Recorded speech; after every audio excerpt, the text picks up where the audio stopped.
This is the Horse Radio Network. This is episode 109 of the Healthy Critters Radio on the Horse Radio Network. Healthy Critters Radio is brought to you by Biostar US. Find them online at biostarus.com. On today's show, we sit down with Angela Ardolino from CBD Dog Health to talk about CBD for dogs. The critter of the show is the duck. In critter nutrition, we focus on alfalfa for horses. And in Coffee Klatch, we ask, if your horse or dog was a human, what kind of truck or car would he or she drive? Listen in. I'm Tigger. I'm Patty. And I am producer Coach Jen. Thanks for joining us.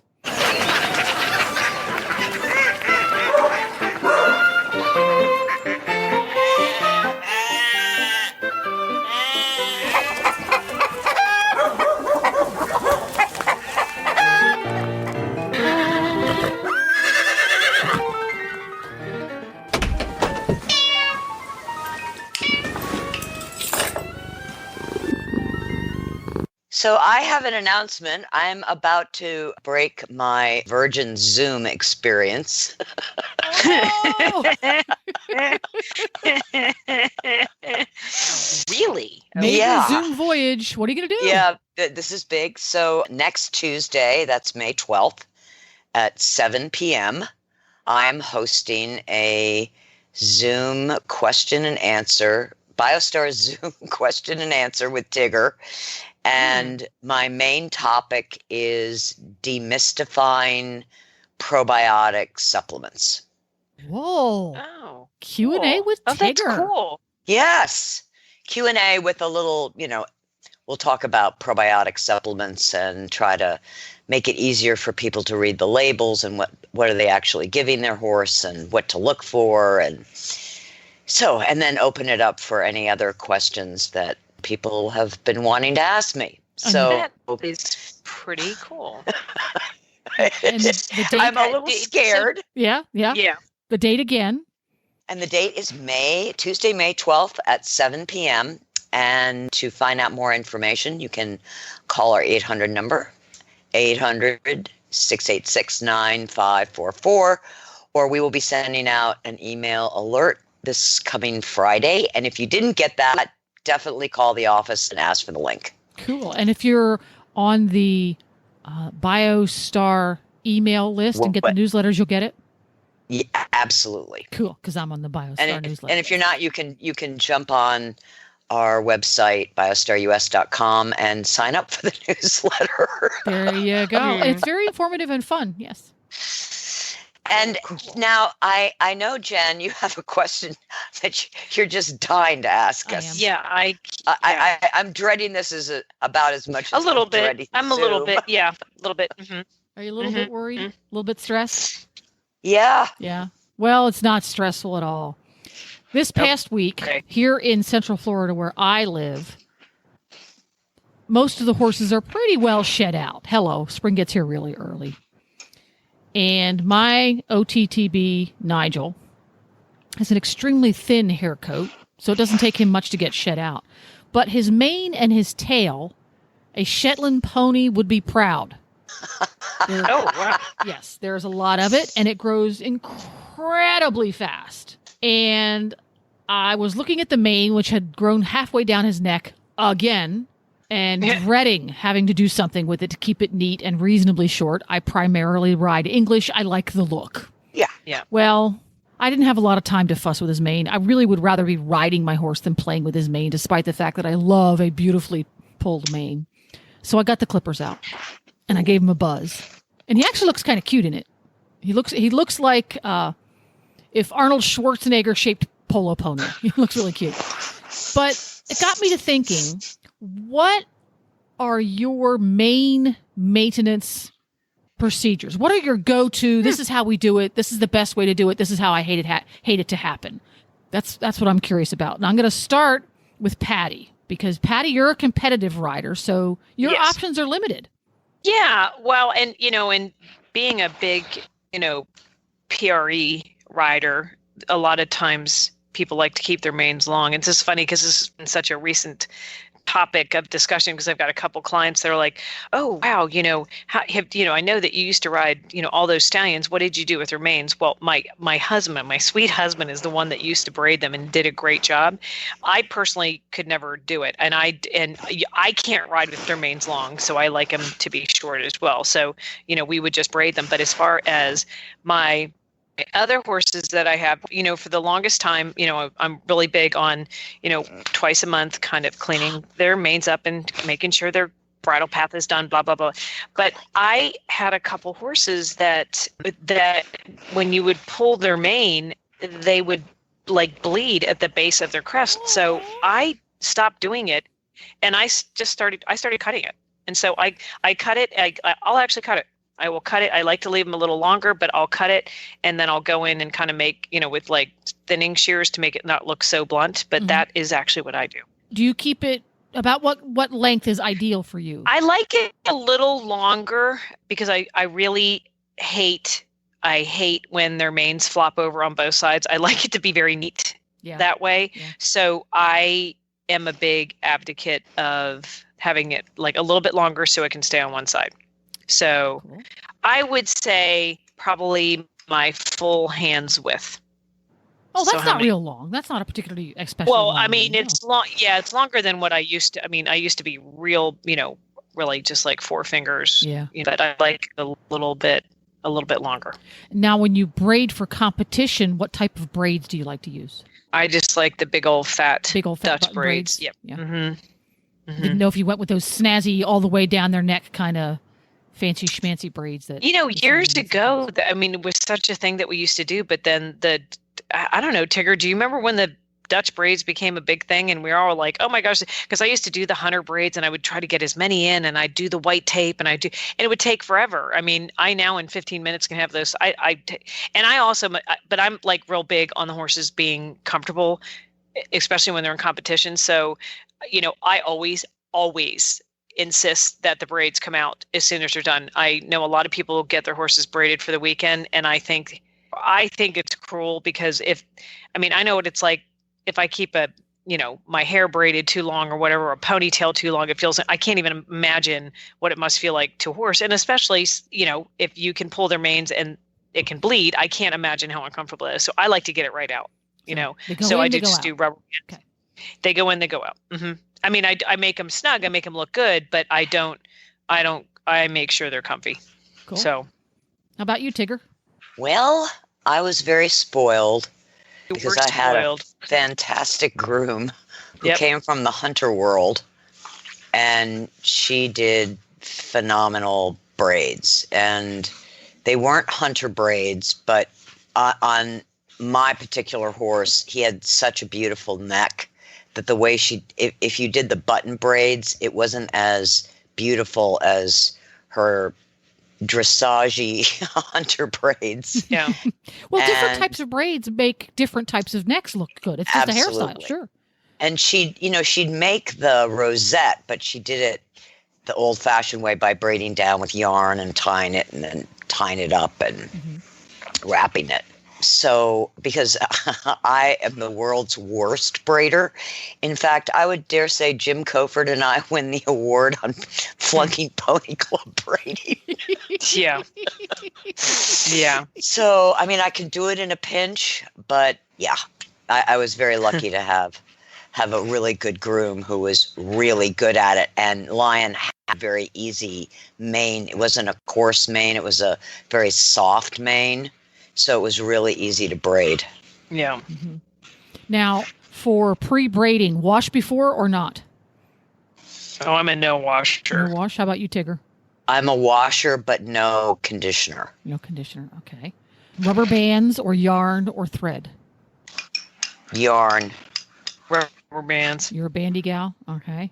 Cool. Yeah, I'll do yarn. I will do yarn for sure, but they will come out. I have people do, but because I take them out, I redo them all the time. So now, when you do forelocks, especially with the PREs, because they have, generally speaking, a pretty generous forelock, do you do the fancy little French braid so it all comes out nice? Do you do the forelocks that way? Mm-hmm. Yeah. Yep.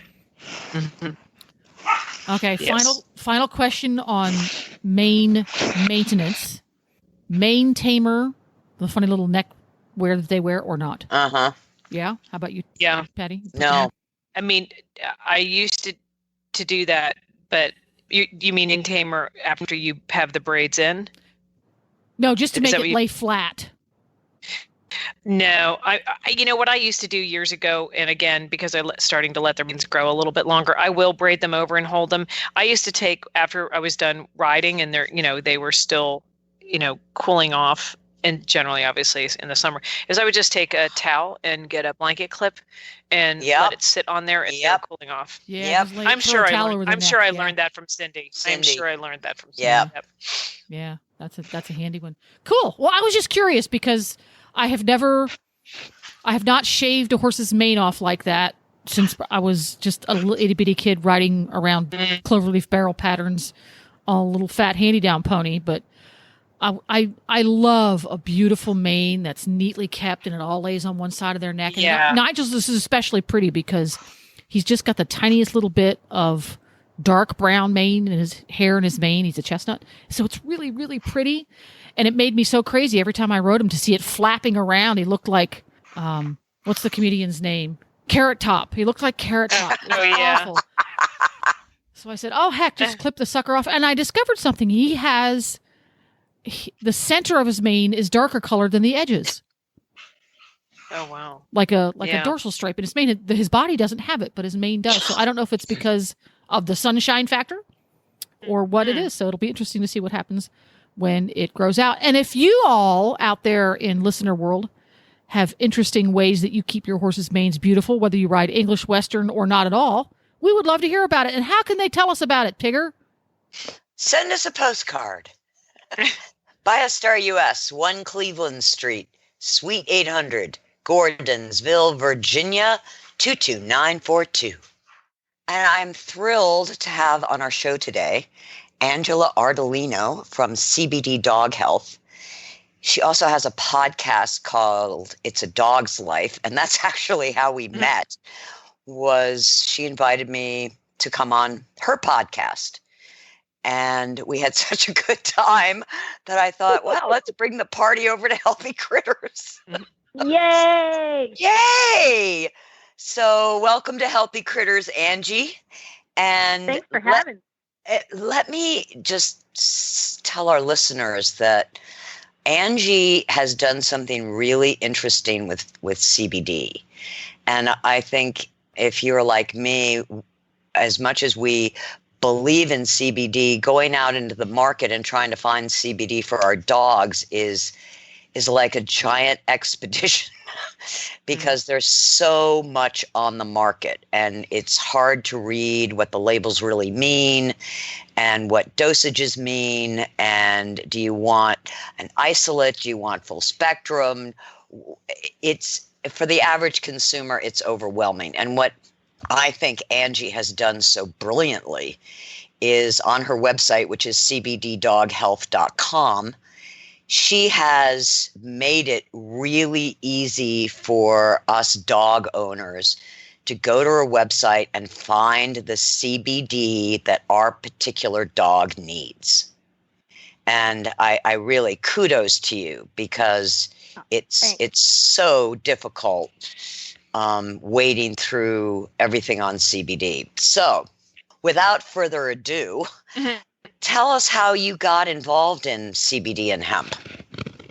You betcha. Thanks so much for having me. And you probably see a difference with me because I do what you do, but in the cannabis, space for pets. So, it's based on science and experience and education. But my whole journey started when I was diagnosed with rheumatoid arthritis in 2015. And I'm live a pretty natural lifestyle. So I try to avoid prescription drugs and eat the right thing and change diet. And the one thing I'm terrible at is controlling my stress and anxiety. So that's probably how I got the damn rheumatoid arthritis in the first place. So I just started to look into what could relieve my pain, naturally. And that's how I found medical cannabis. And so I got some and tried it. And not only did my joint pain go away, I was in a much better mood and my stress and anxiety levels went down tremendously. So that made me more and more intrigued in it. And then at the time, I ran a parenting publication that covered like the West Central Coast, Florida area. And I always talked about natural things that we could do with our kids and our pets. And of course, I've always loved pets. And I started to get involved with a group called Canna Moms who were treating their children who were having seizures and cancer and disorders and all kinds of things with CBD and medical cannabis. So I became an advocate, and I was just like, I don't understand why can't we get this to these kids? And I went to a big conference in San Diego where I listened to one doctor after another, one kid after another, one parent after another who was saved by medical cannabis. And I mean, I was bawling, crying, and I'm just was like, this is inhumane to keep this from us, this medicine, this incredible all-natural medicine. So that's when I committed to join the fight. I sold my magazine, threw myself into the industry, and, was known as an advocate, known as that I wanted to create a medicinal product. I didn't know for who or for what, but I got invited to attend the inaugural class at the University of Vermont School of Medicine offers a cannabis biology, science, therapeutic uses program, and I was invited to attend, and I did. And that's when I found out that animals have the same system as we do. It's called the endocannabinoid system. Yeah. And I learned everything about the plant and the biology of the plant and how it works and the uses. And when I found out it could work on my animals, it was like, aha! It's like I'm going to take my two favorite things in the world, which are animals and, it's specifically dogs and cannabis. And I knew this is what I would be doing for the rest of my life. And the reason I was one of the first, I remember trying to find a product for my pet and I couldn't find one. And if I tried human products, they usually had flavoring or sweeteners. So that, and people were just pumping out products and nobody was really using any plant science and biology and how to use medicinal plants like we know how to do with essential oils and herbs and things we find in nature. So to me, it was a no-brainer to combine my favorite plant medicines and tinctures. And I knew how to make it easy for the consumer to figure out what their pet needed because I also own a grooming and boarding business that also has a little bit of retail where we only sell natural products like Biostar. And we, as a little plug there, not an endorsement. This is not a paid endorsement. I promise. And I forgot what I was saying. Oh, so I would see dogs come in and know what they were suffering from. I would know it would be perfect for them to try a CBD product, but of course, leaving them to try to read the labels, because the people making it just know it's good, but they don't know what it's for or how it works. It's just a general label. And then on top of that, you got to deal with the FDA is saying, the hemp industry is saying what they want you to put on the label, what they don't want you to put on the label. So between all that, I remember someone saying to me when I started, you're going to change your labels a lot, get over it. And I was like, not me. Oh my God. Still, yeah, that's an old label. Sorry about that. Yeah. Because, we're in a crazy industry that, a new product that doesn't exist, a new product that's out here and nobody knows, it's not unregulated. So yeah, that's going to happen. But that's why our tinctures are divided the way they are. And I created salves also, which, people were laughing at me and giving me so much love. And I'm like, no, this is what I'm using in my shop on a regular basis. This is what I also have a rescue farm. This is what I what I use on my animals at my farm on a regular basis. I should have buckets of it because everybody's getting slathered with a salve and given a tincture on a regular basis, whether it's a pig or a rabbit or a duck or a chicken or a dog. But that's how it started. And now we're here. And, when people ask me what I do, the last thing I say is I have a CBD company because it's like a dirty word now. And I'm like, I'm not like the others, I promise. So it's nice to be recognized and stand out. And, I have been an advocate and an educator from the very beginning. When it passed here in Florida, first it didn't pass. And so we had to fight for 2 more years and get it passed. And then we realized, okay, we'll get it passed and we can't do anything if no doctors or vets know how to use it.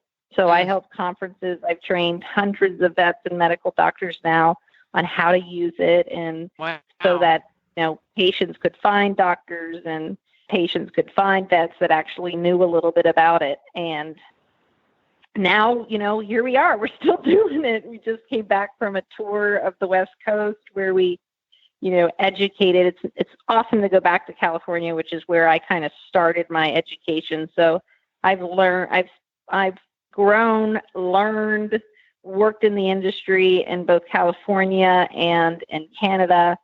At first I thought I was going to be a cultivator because I couldn't even find people growing a medicinal product. Everybody, if it became a recreational state, it was all about how much THC you could put in something instead of, can we grow a strain that's high in CBD instead?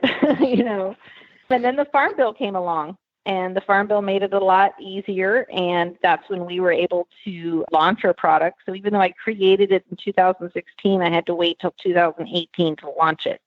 Wow. Because of the Farm Bill. Because I only believe, and it doesn't matter what I believe, what I was taught, what I believe, and what has been studied, researched, and proven is that full spectrum products are what work best. So my product does have the point, less than the 0.03% THC in it, which is what's legal in all 50 states, and so do our salves. So what happened is if you didn't want to wait till that to happen, you just created a broad spectrum product and took out the THC. I didn't do that. I waited because I knew it's not a medicinal product without that little bit of THC in it because it's no longer full spectrum. So that's why some companies launched before, and that's why the fear of THC was perpetuated through the pet industry to scare consumers away from it. So you can probably still type in, does THC kill your pet? Does cannabis, does CBD kill your pet? And you're probably going to find some stupid article somewhere that someone wrote or whatever and said yes. But I could tell you as an expert, nobody has ever died from consuming cannabis or THC. They actually did a study back in 1973 to try to see how much THC it would take to kill a person. And of course, in a lot of studies, the research studies and case studies, they use animals instead of humans, of course. So they used lab rats, beagles, and chimpanzees. And I think it was 9,000 milligrams of THC they gave these animals. 2 rats died of aspiration, passed out, and, choked on their throw up. And none of the beagles and none of the chimpanzees died. As a matter of fact, their liver learned to metabolize it and bring them back to normal. So there is no lethal dose that can kill anybody, even if it's straight 9,000 milligrams of THC. That's insanity. Cow. And they still didn't die. It's so interesting. I Googled real quick, and it's amazing how many, exactly what you said. There's a bunch of articles out there, the first saying one is from the AKC. Yeah. I think it's akc.org, and it said, say CBD safe. And they wrote it in, I think, 2015 or 16. And I have written them and said, hey, I'm an expert at da-da-da. I'd be happy to update this for you. Wow. Nope. So it's a crazy, I knew getting into it. I loved that it was a new industry, but I knew very quickly that it was going to be nuts, because in California it was cowboys, and it was a wild, wild west, and what was being done, and it just keeps changing. What's messed up and crazy keeps changing, but it's a great place to see and learn and go. Like, for instance, we just went and met with the people. The vet board in California said vets weren't allowed to talk about it. But you're like, what? This is the state that's had medical cannabis for over 25 years, and vets can't talk about it? So they had to fight. So they fought, and now they're allowed to talk about it, but they're not allowed to recommend it. And then talking about it, of course, has all kinds of rules. They can't have ownership in a company, yada, yada, yada. But the good thing is that we got the blueprint, and we met with everybody. We're actually making a documentary and writing a book about this whole process. But we got the blueprint for what they had to do to get it changed. And of course, they're still fighting to be able to recommend it next, so that if any other state decides to do this for whatever reason, that we can go, okay, well, this is how they did it in California, and this is how we're going to do it here. So it's kind of funny how you end up being an advocate for vets, because they're scared to death. They have no idea if they mention it that they may lose their license or get in trouble or whatever it is. It's so stupid. Anyway, it's a weird struggle. But I bet I have a lot in common with you of going through something. Anytime you're dealing with the natural products, you got to go through different loops. That's for sure. I want to tell you that I am in love with one of your products. Yay. And in fact, I placed the salmon with the CBD. I was just looking at that. Yeah, just go crazy for this. But the best part is how they are after about 30 minutes after they've had one. Yeah. They're like, I'm cool, I'm good, I'm chilled, I'm fine. Yeah. Awesome. It's the only reason awesome. that I ended up making treats is because, again, everybody was coming out with a chew or a treat, but they were using an isolate. Nobody was using full spectrum. Yep. If you do use full spectrum and you throw it in, let's say, the batter or the cooking, it gets heated up, you ruin the medicine. So I'm just sitting here going, what is everybody doing? Not realizing nobody else knows what they're doing. They just know that this is good stuff. So throw it in the batter. Why not? Look, I can get it in powder form. I can put it in my peanut butter. And I'm just sitting here going, this is no longer medicine. This is no longer a nutritional supplement. This is no longer a whole plant, a whole food. What's going on? So people kept bugging me, and I'm like, okay, well, I only believe in raw and freeze-dried and dehydrated, so let's see if I can find someone to get me a salmon treat, and then I can actually spray the full spectrum on it, which is what I did. But the treats are the most difficult thing. I still don't know of another treat that's doing it right. I don't know, but they sell treats like crazy. I ordered 2 large bags just yesterday because I'm so impressed with them. Good. Oh, I would love for you to follow the tinctures and salves, because as you know, I add other essential oils which have medicinal compounds, and a lot of them have some of the same terpenes and compounds as cannabis does. Yes. So they actually help it work better.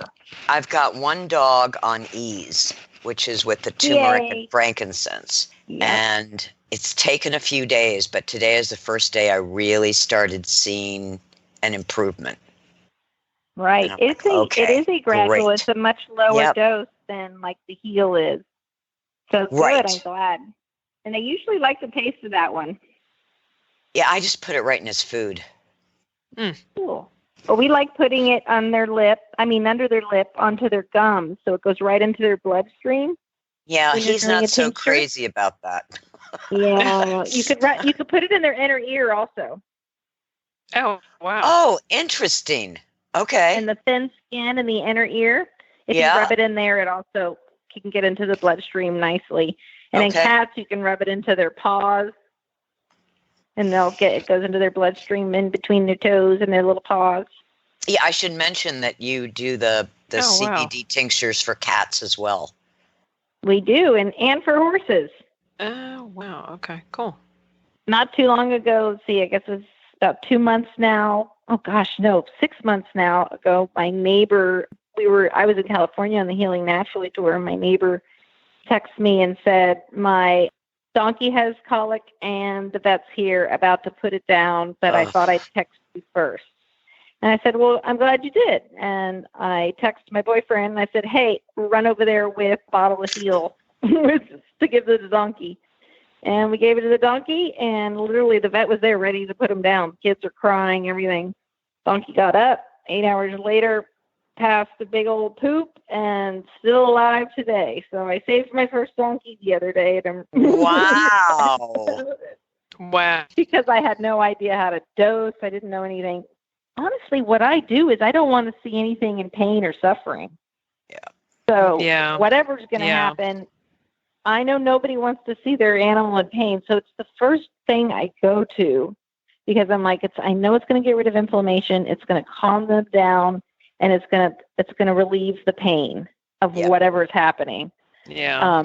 I live on a lake where, I look out and I see one of my ducks coming out of the lake, and he's kind of limping. And I go over there, and I don't know if it was a gator or snapping turtle or what, but his entire side is open and all of his guts are basically laying on the ground. And I'm like, okay, let's go get the CBD oil and a towel, and let's give you some CBD oil, and I'll calmly drive you to the vet now. It's just wow. like, I don't even bother to freak out anymore. I'm like, okay, deep breath. Yeah. And I remember going to the vet going, okay, do what you can. If you can save him, which I guess you should never say to a vet, because, of course, he saved him, and he became my $450 duck. Huh. Interesting. But, yeah. Yeah, interesting. They put everything back in, sewed him up, kept him in like a little, small space for like a month, and good as new. Wow. Wow. Crazy. Well, CBD is something that, in my opinion, should be in every medicine cabinet. Yeah. And I call it in your holistic toolbox. Yes.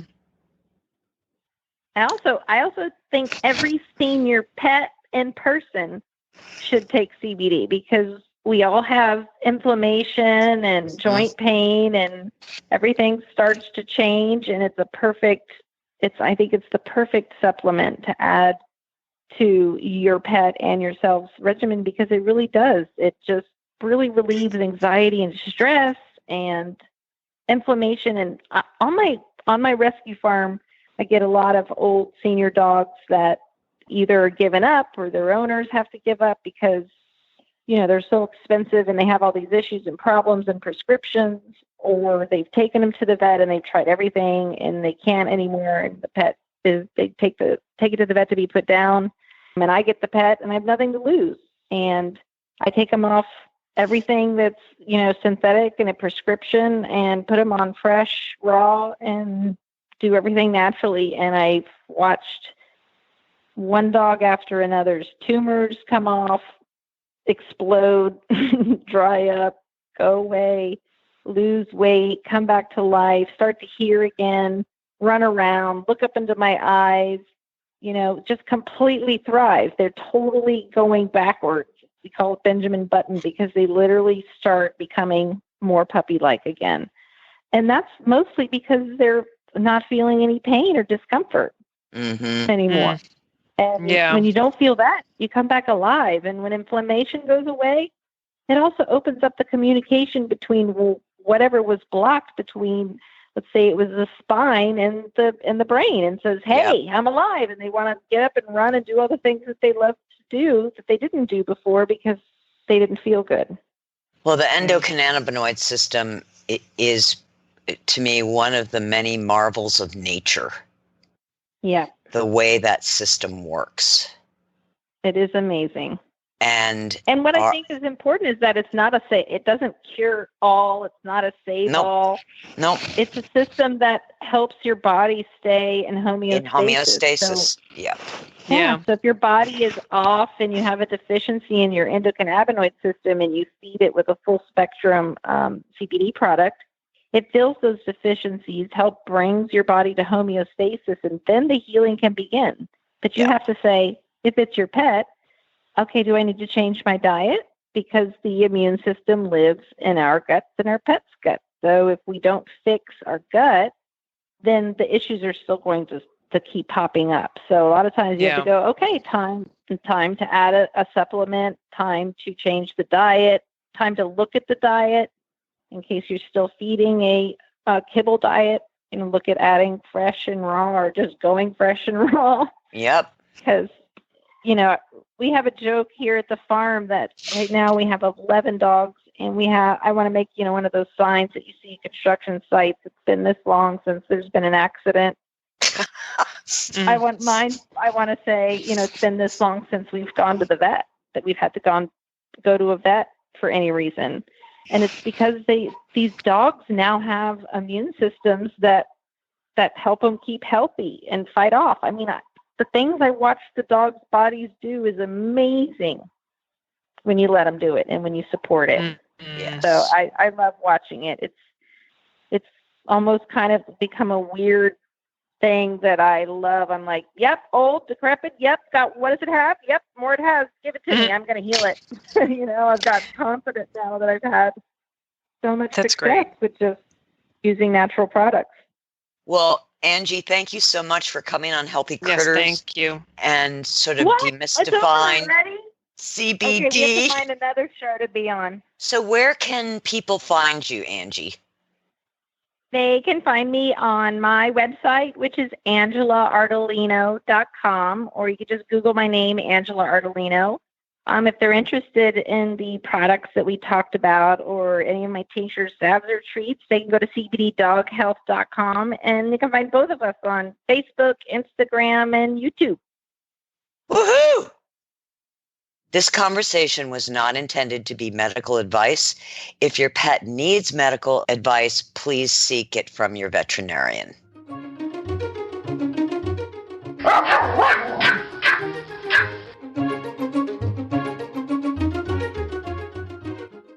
Hello?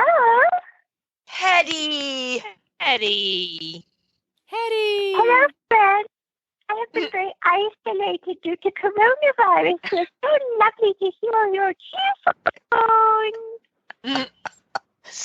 Thank you, Hetty. We know that you have some observations or tips that you wanted to share on dog rescue. Oh, well, of course, I'm always happy to share on this topic. As you know, I am a rescue dog in progress. My recently adopted friends, we cannot quite call them family yet due to the fact that they remain bonkers, have reminded me of the progress required to go from being a puppy mill dog to being a pet. So my friends, Peas Blossom and Mustard Seed, really like our home. And for example, they are very excited about toys. They love toys, perhaps to an exhausting extent for those of us who live with them. However, it is important to note that they came here straight from the puppy mill. And even though our humans are being ridiculously nice to them, they are still very frightened. And you have to approach them carefully. It still takes 2 humans to try to get their harnesses on. And you have to very patiently take them outside, and one of them lunges around on the leash like a young horse, running. And she has only recently learned that she can walk in straight lines. And the other one, she often just lies down in the grass like a caterpillar and won't move. We call this the coma of despair, which is sort of like crouch down in terror, but not quite as charming because I do crouch down in terror and she does coma in despair. So our humans are working very hard to get them to be relaxed and to take treats and to have toys and to be normal. But for anyone who is adopting a dog from the puppy mill situation, it's important to remember it takes a long time. And so you need to be really patient and try not to have expectations of normal behavior ever. Ever. Very good point, Hetty. It is a very, very good point. Yeah, I mean, they're very cute dogs, and they're going to be really good friends of ours soon. Right now, they're still a little weird. Have you introduced them to Cheese? Oh, yeah. Cheese has helped a lot in their less feral being. They like Cheese. We all like Cheese. And I like them because as a result of them, I get more cheese. We'll see. You're such a giver, Hedwig. You're such a giver. You are. Well, thank you.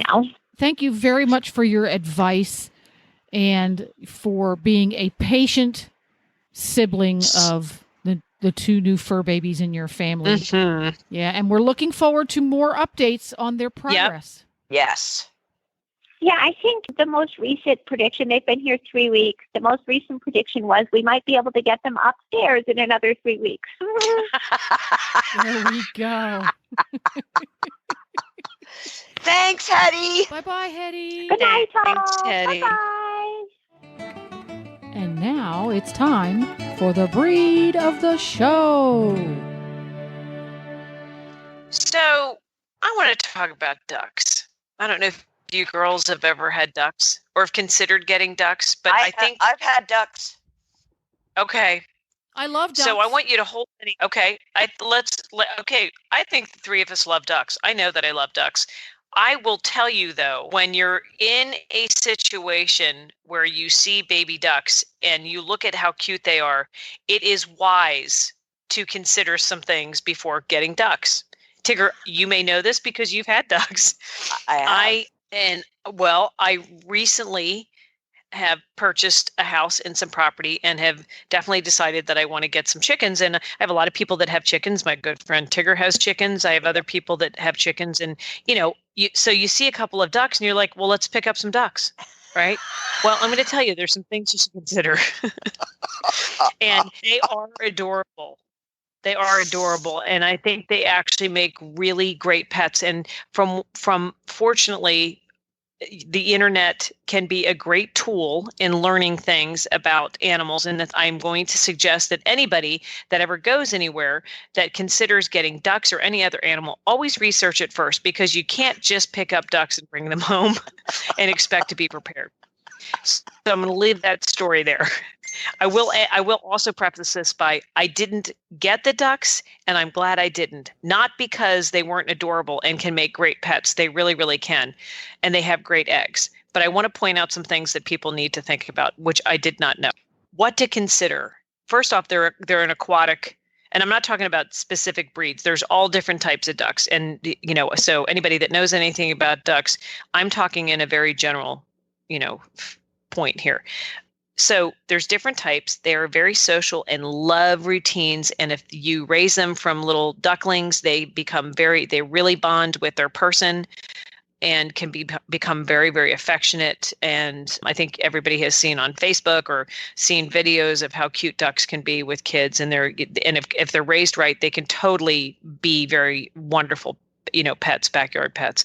And they're actually, I'm going to name a couple like good qualities. Their eggs are great for baking. I don't think I don't know that I've ever eaten a duck egg, like a scrambled egg, like from a chicken, but I know that they're supposed to be outstanding for baking. They're very, very hardy, and they're, entertaining, and they're adorable. They can be quite adorable.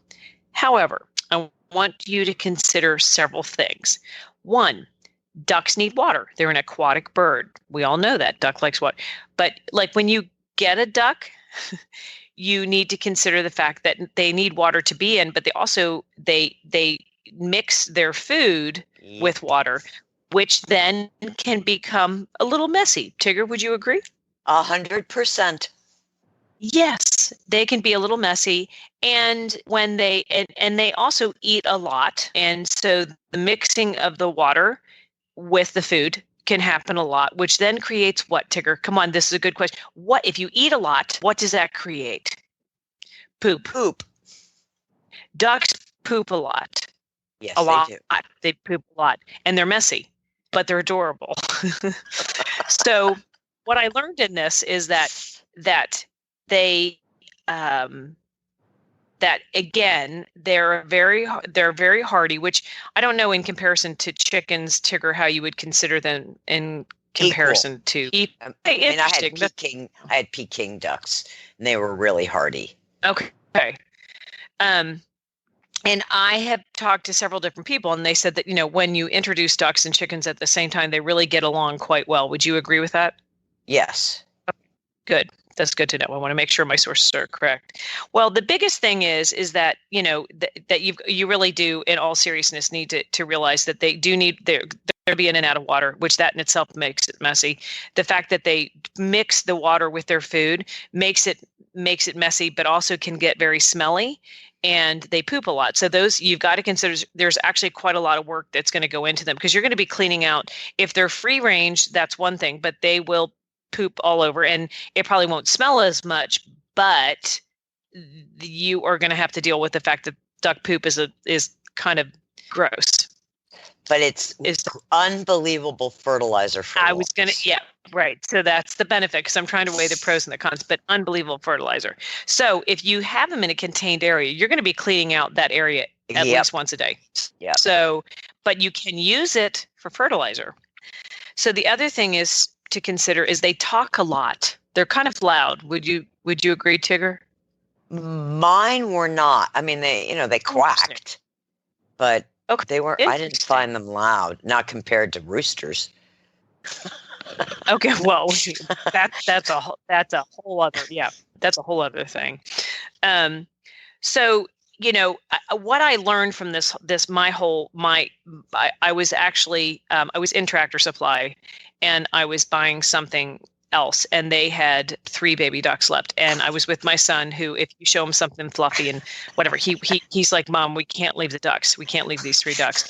And I am so grateful that I didn't pick up these 3 ducks, because it would have been a lot worse. Because again, the other thing that you've got to consider, whether you're getting chickens or ducks, is that if you decide to let them be free range, you've got to look in the area that you're in, because if you have foxes or hawks, I mean, you're, basically going to be heartbroken if you don't bring these animals in at night. What did you do, Tigger? Do you put them up at night? Well, we don't have ducks anymore, but we had dog houses. Would they go in it? Would you put them in the area? Yeah, with straw. Yes, and so you got it. Yeah, right. So one of the websites that I read too, they talked about like trying to decrease the amount of sloppiness. They need the water obviously for eating, and they poop a lot, but they would use milk jugs and cut a hole in it and put water kind of halfway up, and you could put water in the bottom, which said it helped decrease the amount of water spillage and what. Oh, that's not but fair. you still. That's like making people eat off the fancy china every day. Let the poor duck make a mess. Well, you know what we did? We had a kiddie pool. Perfect. Oh, and that's where the ducks swam and cleaned themselves. And then we had a horse bucket, which is what they dunk their food in. But not as little ducklings, as bigger ducks. As bigger ducks. When they were little ducks, they had smaller bowls to dunk their food in. And how long did you have your ducks? Well, a couple of years. I named them all after political figures. So I had Bill Clinton. Of course you did. Were they all lame Hillary. ducks? Ha, ha, ha. Yeah. I mean, this is a while ago. So that was Bill Clinton, Hillary, George. Who's the guy from Texas? Ross Perot. Oh, you had a Ross Perot duck? Oh my gosh. And then George Bush's wife, Barbara. So I had 5. And the ones that, and Ron and Nancy. So that's so funny. So Ron and Nancy, Ross Perot was the first one to get taken by a fox. Of course. The ones that survived were George and Bill Clinton. So George Bush and Bill Clinton, they lived, they were like 3 or 4 years old. I was going to say, And I used to call them adventure quackers because they would go way out into the pasture. These 2 big white Peking ducks quacking along, picking up stuff. Yep. Well, I think the thing that was so interesting to me is, I was like, okay, I've got space. I can easily make an area for these ducks. But when I did just a tiny bit of research, it really is different than getting chickens. And that was kind of my whole point of wanting to talk about this, is that ducks are wonderful. And if you've got the land, there's tons and tons of benefit to it. But the things that I learned was, they don't always tend to roost in a box. They kind of lay their eggs everywhere. Did you find that to be the case? Yeah. Yeah, and that's kind of different than chickens. So, would you say it's fair to say that ducks are a little bit more work than the chickens are because of having to deal with how much they poop a lot more and the water, and their eggs aren't always in one basket, so to speak? Yeah, you notice that I don't have it, after those ducks, I never got any more ducks. Yeah. So. Yeah. So, I would agree with you, Patty, that a duck is a little bit more labor intensive than a chicken. Yeah. I think a lot of people think of ducks as, it's just a chicken with webbed feet. But right. there is a little more care. And I got to tell you, they poop more. They get wet everywhere. So you need a lot more space for a duck. And they shed their feathers a lot. Yes. Yeah. Okay. And it looks like snow on the lawn. Yeah. But, and I know there's so many people out there that are duck people, and I'm not trying to in any way, shape, or form discourage people, but I think that what they need to realize, I was going into this initially as, oh, wow, this will be just like chickens. I've taken care of chicken, and it's just not. It's definitely different. It's a labor of love, which can be very beneficial, but it's not like getting chickens who, again, I'm glad to hear that they're equally hardy. It's just a little bit more. It's a little bit more work. Just something to consider, because I didn't want to make the wrong choice.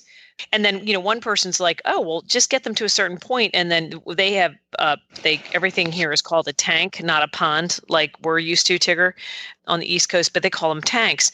And, I learned that, you can put them out on a pond to, even though they can take care of themselves and you can provide them with food. Well, turtles think that's great food. So a lot of people have done that and then really have been crushed when they lose their ducks to turtles. So it's just, I think it was eye-opening to me to be very aware that I needed to consider that this may not be as easy as it would be getting chickens. So I just wanted to share my experience and encourage people to definitely think twice, because it can be heartbreaking and also labor intensive that you may not be prepared for. So, ask your friends that have ducks or have had ducks and get their opinion before you go making the jump into that pond, so to speak.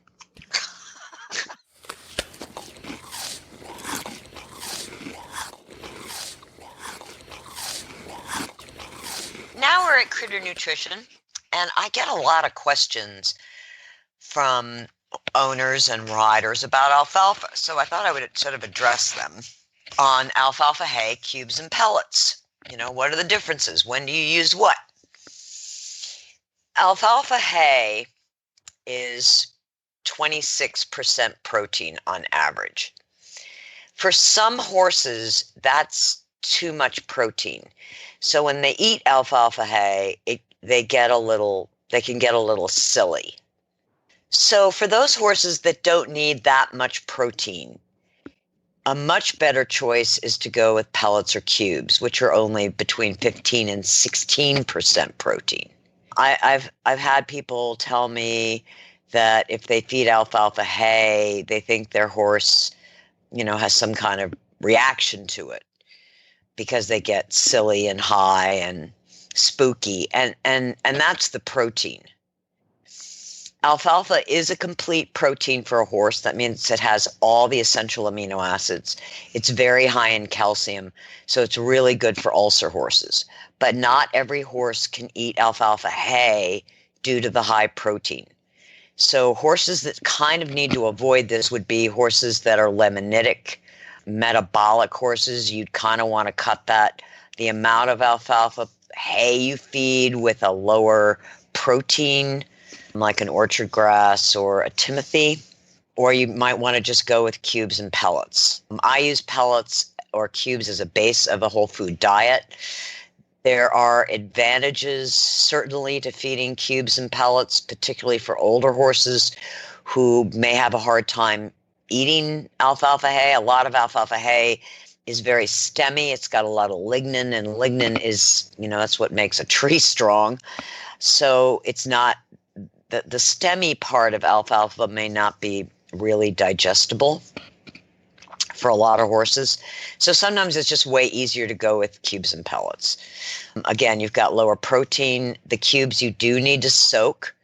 The pellets you don't need to soak, but I always err on the side of caution, and I add water to my pellets anyway. And one of the reasons is when you think about horses eating grass, they're getting moisture in every bite because grass has moisture. When you feed something that's dehydrated like pellets and cubes, it's really going against the nature of the horse. The horse is used to eating food with moisture. So I always add water to my alfalfa pellets. Some of you may find that your horses don't like a really wet food, so you literally just want to add water to the pellets enough to moisten them and then feed. Don't make it a mash. The advantages of the cubes are that you can feed them in a ground feeder, and you can add other things to either the cubes or the pellets. You can make that your meal, or you can serve. What I do with some horses is we'll make a meal out of the pellets, add supplements, maybe, flax or Renew Gold or Cool Stance, and then we'll set down a ground feeder of the soaked alfalfa cubes.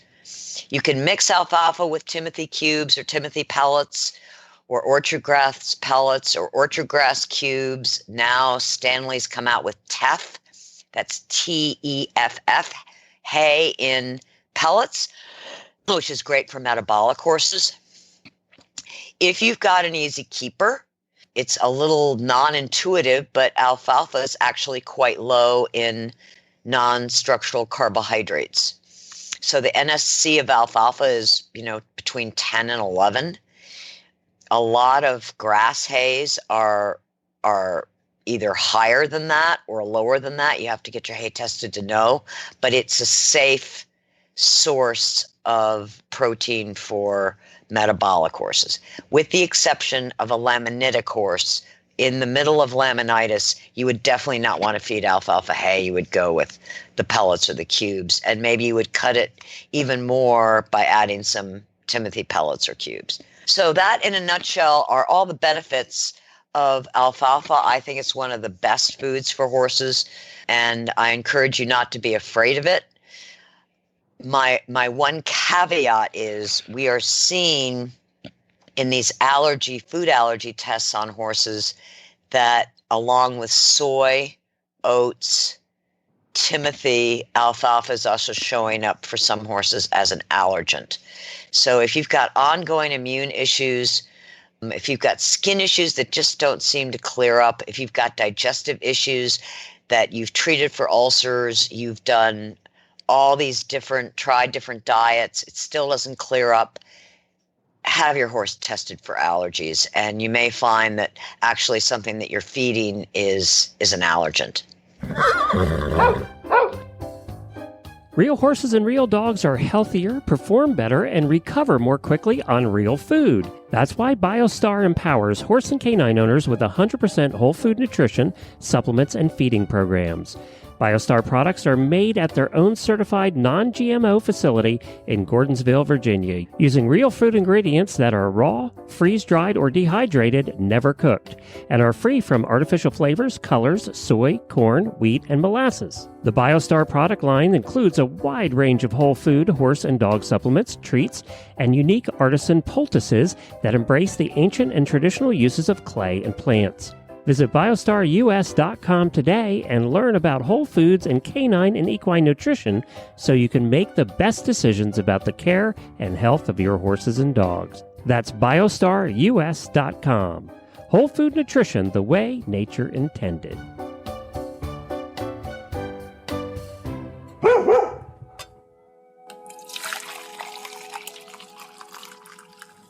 And now we're at Coffee Klatch, and the question of the day is, if your horse or dog was a human, what kind of car or truck would he or she drive?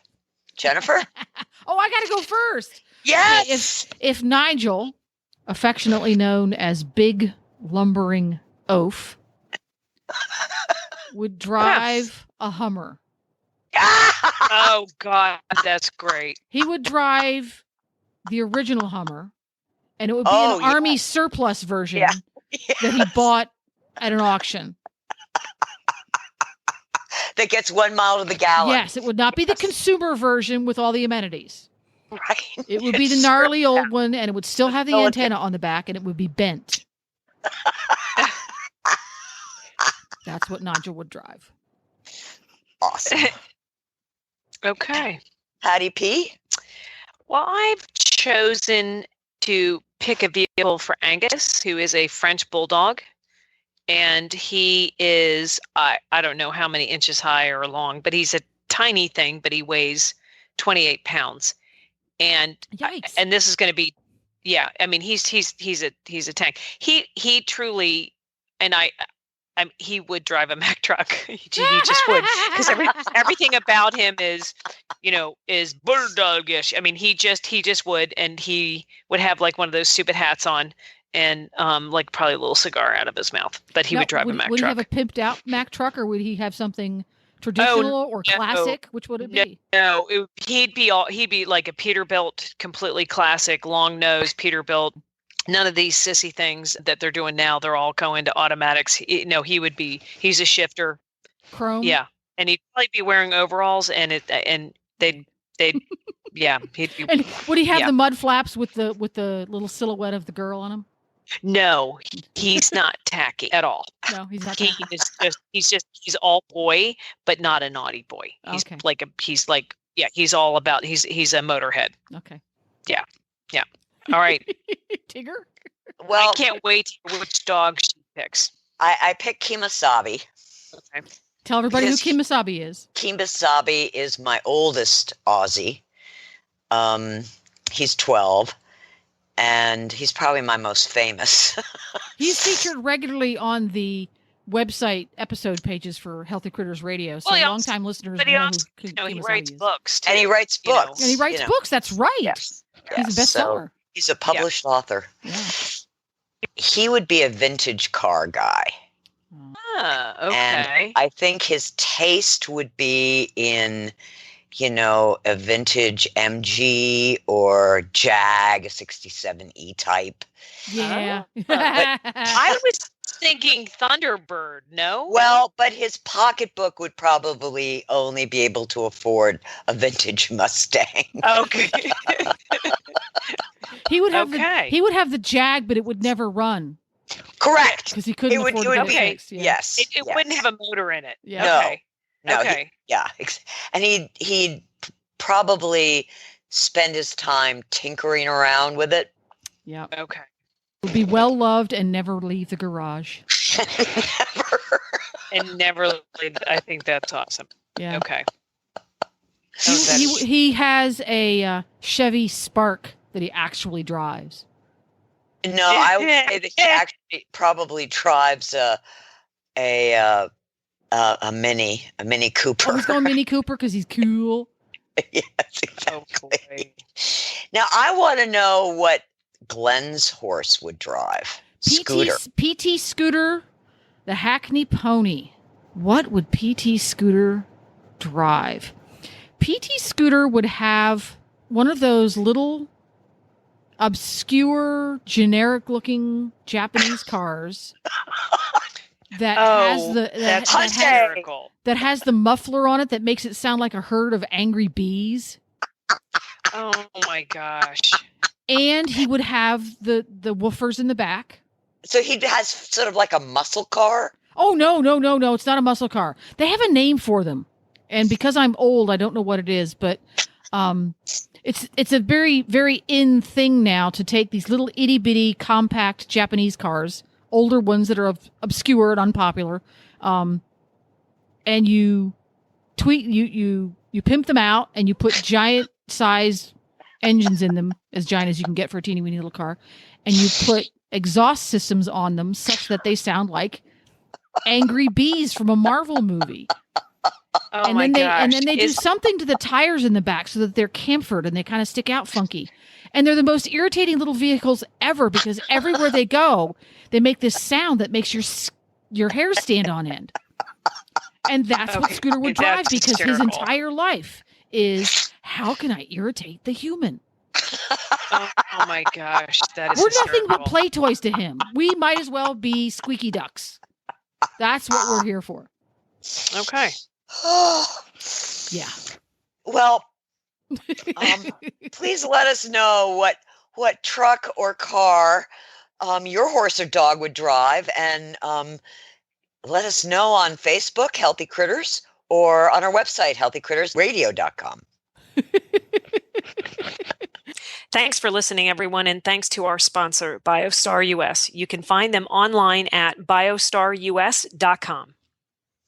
Get the Horse Radio Network phone app on iOS or Android by searching for Horse Radio Network in the App Store. It's free and easy to use. For details about today's show, go to healthycrittersradio.com, where you can find links, photos, and more information about our guests. As always, we love your feedback. Please follow us on Facebook under Healthy Critters Radio. Be sure to visit all the great shows on Horse Radio Network at horseradionetwork.com. Love your dog. Hug your horse. Feed your chickens. Clean your litter box. Dance with your goat. Slither with your snakes. Howl at the moon. Hang with your hamster. Party with your parrot. Waddle with your walrus. Outwit your otter. Cuddle your cows. Rap with your raptor. Go chipping with your chipmunks. Forgive your fox. While hedging your hog. We also recommend that you rack with your raccoon. Gyrate with your giraffe. Meditate with a meerkat. Uber with your orangutan. Facebook with your flamingo. Ponder with your panda. Walk with your Wookie. Yawn with your yak. Twitter with your toucan.